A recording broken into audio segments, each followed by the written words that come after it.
Hey everybody, it's a me, and today I just saw the movie Us, Jordan Peele's new movie Us, and I needed to talk about it. And this isn't going to be a review where it's like, oh, skip to this time code to no spoilers. No, this is the only point of this movie is to talk about the ending and what it means for the entire movie.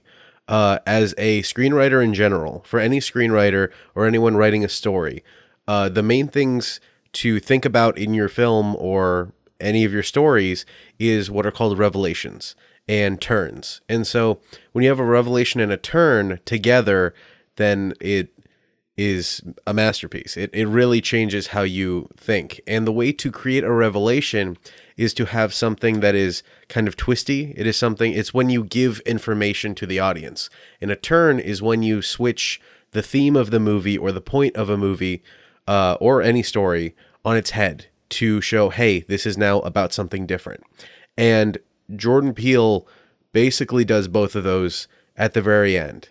And something that the entire movie, so the movie has a lot of different symbols in it. They talk about the shadow, and that is an old storytelling archetype, that there is the main character or there's a character and then there is their shadow, and their shadow is usually the id. A very silly example is Sonic and Shadow. That Shadow is supposed to be this, like, all of the most quote unquote badass things that Sonic could do put into one character. And it's kind of like the antithesis of that character while still being similar to that character, like a foil, if you know what a foil is. And I love, oh God, the thing that I love about this twist at the very end, and what that is showing that the Lupita Nyong'o's character is actually, both of them are, they switched places at the very beginning of the story. And I also, another really good way to write your scripts is to have a hint in the beginning that, you know, you can guess right away, and then lead everyone to think throughout the movie or throughout the story that that guess was wrong. So in the beginning of the movie, you can intuit that, oh, well, they switched places, of course. While, you know, the rest of the movie leads you to think something different. And at the very end, they prove that you were actually right in the first place. Now, that can seem cheap, because honestly, it felt very cheap. When I was in the theater, I hated that moment. I was just like, this is stupid. Are you kidding me? But it is so much more useful for the rest of the story, and adds so much more rich depth to the story. And when you're writing a screenplay or anything like that, if you have a turn or a twist at the very end, or a turn or a twist in general that recontextualizes the whole film, that can be useful for stuff like, if I had to think of something off the top of my head, like The Prestige in itself. I mean, a lot of stuff in that movie is about storytelling, is about filmmaking. And at the very end, they show that, okay, well, this was, I don't want to spoil it, but there is a twist at the end that kind of shows something different for the entire film, which is great. But the amazing thing about this twist is the fact that it recontextualizes the entire plot of the movie in the forces that are at play. It goes from being a horror film that was about, okay, well, there are these kind of like grotesque versions of everybody in America that is underground, and that they rise up to take what is not even rightfully theirs, but what is like fair in a really weird way. In the entire movie, I was like, this is kind of weird and dumb. Like, I don't really this is just a horrific idea that isn't particularly like well thought out. Why are there rabbits down there? And then especially when Lupita Nyong'o's character, the kind of shadow version, mentions like, oh, you all have it so good up here, and we had to eat rabbits. Is like, why rabbits? And that there was an idea that by making cloned versions, perfect copies of people that are above, that you can manipulate them. It's just like, this is silly, and this kind of ruins the whole thing. That's a really stupid twist. But the thing that recontextualizes all of that is the fact that it just feels like this is a horrible thing to be happening to these people. Now, the great thing about the twist is this becomes a revenge story, or a heroic story for both characters, for both of Lupita Nyong'o's characters on both sides. That the one that is the one that we follow the entire movie is actually the protagonist of the entire like both sides. That she started below, she started from a grotesque situation and then rises up to take her place in the sun, to take her place with a family and create her own destiny. That is a heroic arc within itself. That is what she does in the film is really just switching places with this other person of hers and then forms her own destiny. That is a protagonist's kind of fare. That's a an arc within itself.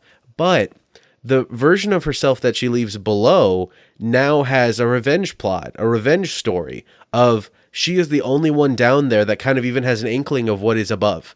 And so she can tell everybody that, hey, this is what's happening. And when she says like, oh, they chose me because I was different, I thought that it was like their souls actually were tethered, which, I mean, if we're going into the fantastical realm, that could, work out as an alternate version of the film where it's just they are linked. And what I thought was going to happen is that they kind of switch consciousnesses and she kills herself, that is the one from above, and then takes over her body and then lives out the life in a kind of weird, horrific thing where it turns out that she is actually the one that is living out this life with her family isn't actually her. I was like, oh, well, that makes sense. And that's, kind of not particularly original, but is a fine twist. But it's so much better than that that they switch places, because even though that's not particularly original, the originality comes from the fact that and they bury the lead a little bit much. I mean, like, you don't really get too many inklings that it is her, that they did switch places, just because she doesn't bring it up. Like, even when she's monologuing to her counterpart, like the shadow version is monologuing to the regular version, quote unquote regular version. They never let it on, even though they both know that that's what happened. And there's so many good parts at the very end where you see them switching thematically the visuals, that one of them is dancing ballet very elegantly and the other one is dancing crudely, and the elegant one is supposed to be the one above and the crude one is the one below. When they start switching places, that one of them is getting hurt, the one that is quote unquote above, while the shadow version is being very proper, you start to gray the line in between the two of them, which is symbolic of the fact that, hey, they are about to switch places. This is kind of foreshadowing that they're not who you actually think the other one is. They do have this different gray area where they're more alike than any of the other versions. And since that happens, it's easier to slip into that, okay, well, she's been this different version this entire time. And so that also gives you this redemption arc of the shadow version, that the shadow version, who had her voice box choked out when she was young in the Vision quest, which was replaced with the Merlin quest because it's racially insensitive, which I find hilarious that like they would put that little detail in. I love that. And that when they switch their places and she has her voice box broken, then you see that that's where her redemption arc, her revenge plot begins. That she's the only version that saw that Hands Across America thing. So she's like, that would be a powerful image. And then begins the plot to take back over the surface world, to come back. And she crafts it from the imagery that only she's seen, the one above. And I was like, well, wait, how did they see that? How did they know about the Hands Across America thing? Why are they using that? They've been underground the entire time. Them switching places makes so much more sense, and was one of the like little details that's like, I can't believe I didn't think of that. I can't believe I didn't see that they had switched. I had already thought of it in the very beginning, but so many things had happened that I forgot about that. And that's a really good screenwriting technique. Something to think about if you are writing a screenplay is to take the plot that you want to tell and write it down as simplistically as you can. Even if it's something that's not particularly that interesting, that would be for example, in this movie, that, okay, there are people living underground, there are people living above ground, and that they mimic each other. That alone's kind of weird and off-putting and not really that well put together. Then one of them switches places with the other one. Okay, now the one above lives their life and the one below starts plotting revenge. Okay, we're building up. And then the one below, the resistance actually comes up and they start killing people and they start enacting that plan. And that's where the plot unfolds. And then the two meet and have their showdown.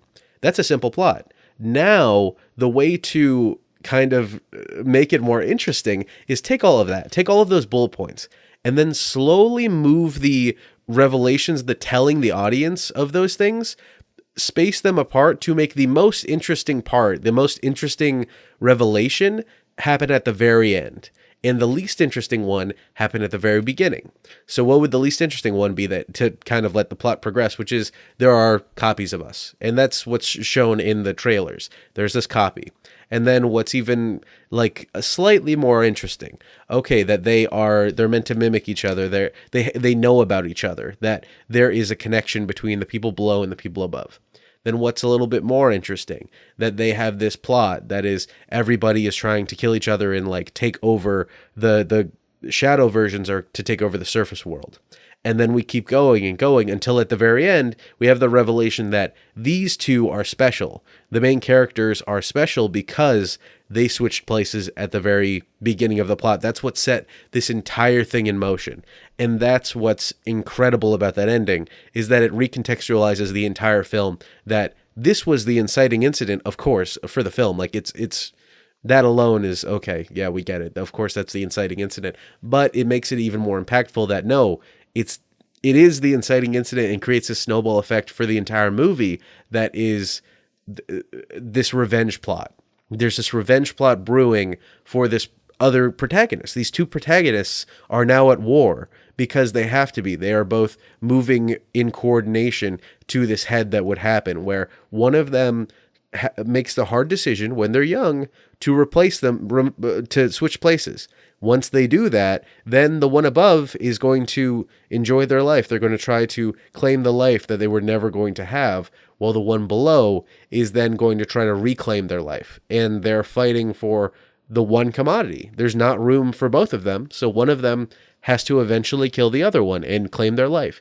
And I don't think this ending works as like a horrific thing. I honestly don't think it works as like oh no, she's been evil the whole time. I think it works as a as a horror ending. I don't think it works, but as a story, like as a good screenplay, it's perfect. It is incredible because it makes this kind of humdrum, like honestly, the entire time I was watching the movie, I'm like, I don't really care that much. I get it. It's kind of weird that there's a gross version of us, but they just seem like, undeveloped versions of us. Like, okay, so? And then it becomes, no, this is actually the story of like a downtrodden people that are trying to reclaim their lives because one of them was quote unquote chosen by no virtue of their own, that they swapped places in this system, and that creates a cascading effect that reaches ahead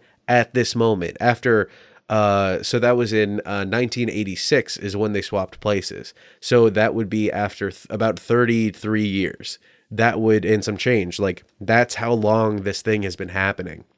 And it's so fantastic. Just the way that I could picture Jordan Peele just like sitting there hearing all the criticism about like maybe, oh, Get Out wasn't that good. Yeah, Get Out was great, but like whatever, it wasn't that interesting. And then taking all of that and being like, okay, let me knock your socks off. Let me take this seemingly simple plot and then just completely turn it on its head, that not only do you want to see the movie again to recontextualize everything and see why this matters, why that revelation is important, but also the fact that it makes you think. It makes you wonder that, wait, both these characters, the thing that I love is that both of them are the heroes.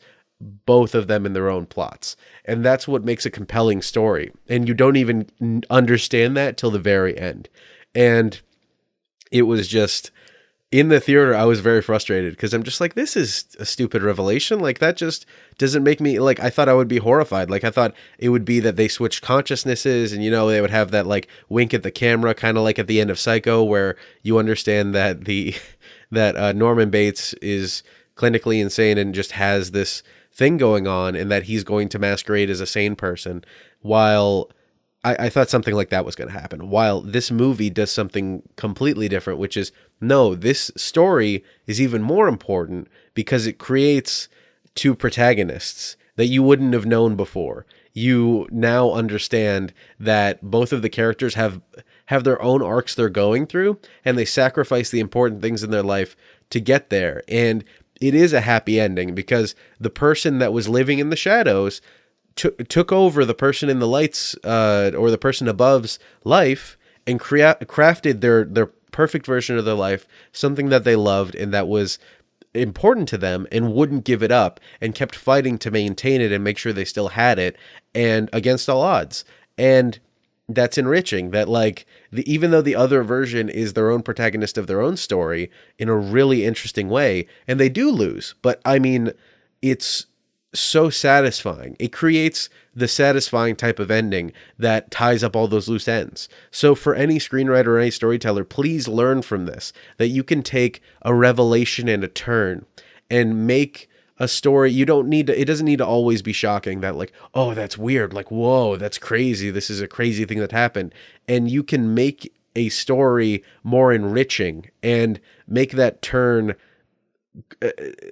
recontextualize the entire thing that you've already seen, and rebuild a completely different narrative.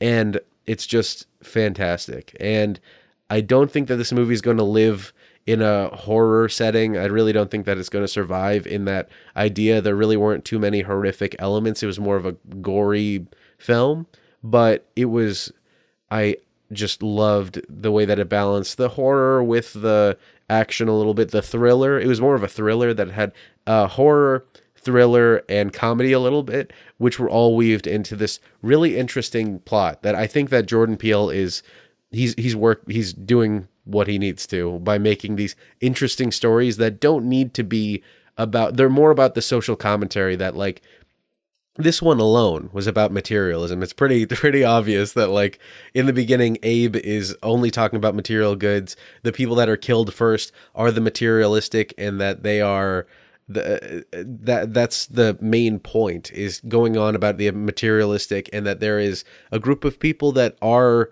the negatives of people that don't have much, people that have to subsist on not much, and they are mimicking the people with the haves. Like the have-nots are mimicking the haves to try to feel the same, to try to have some influence, and it's getting them nowhere. And only by some sort of revolution can they try to reclaim that, try to claim their own destiny and take over the have spots.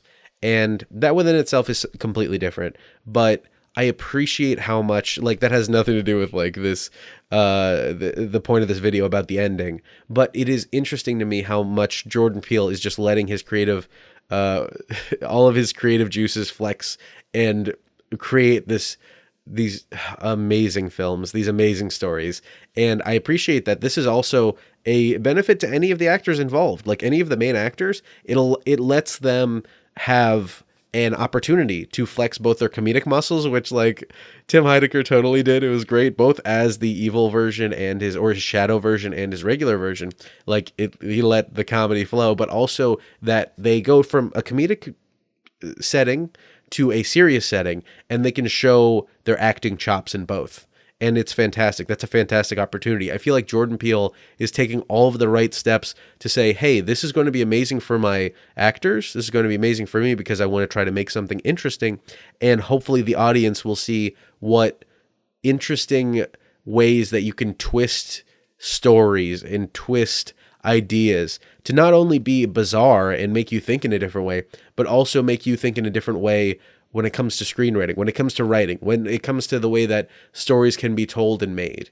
And I'm so excited to see what he comes up with next. So thank you so much for watching and listening, and I hope that you enjoyed this movie as much as I did. Still had some problems, but like this ending means a lot to me as a moviegoer and was so novel that I'm just excited. Have a good day.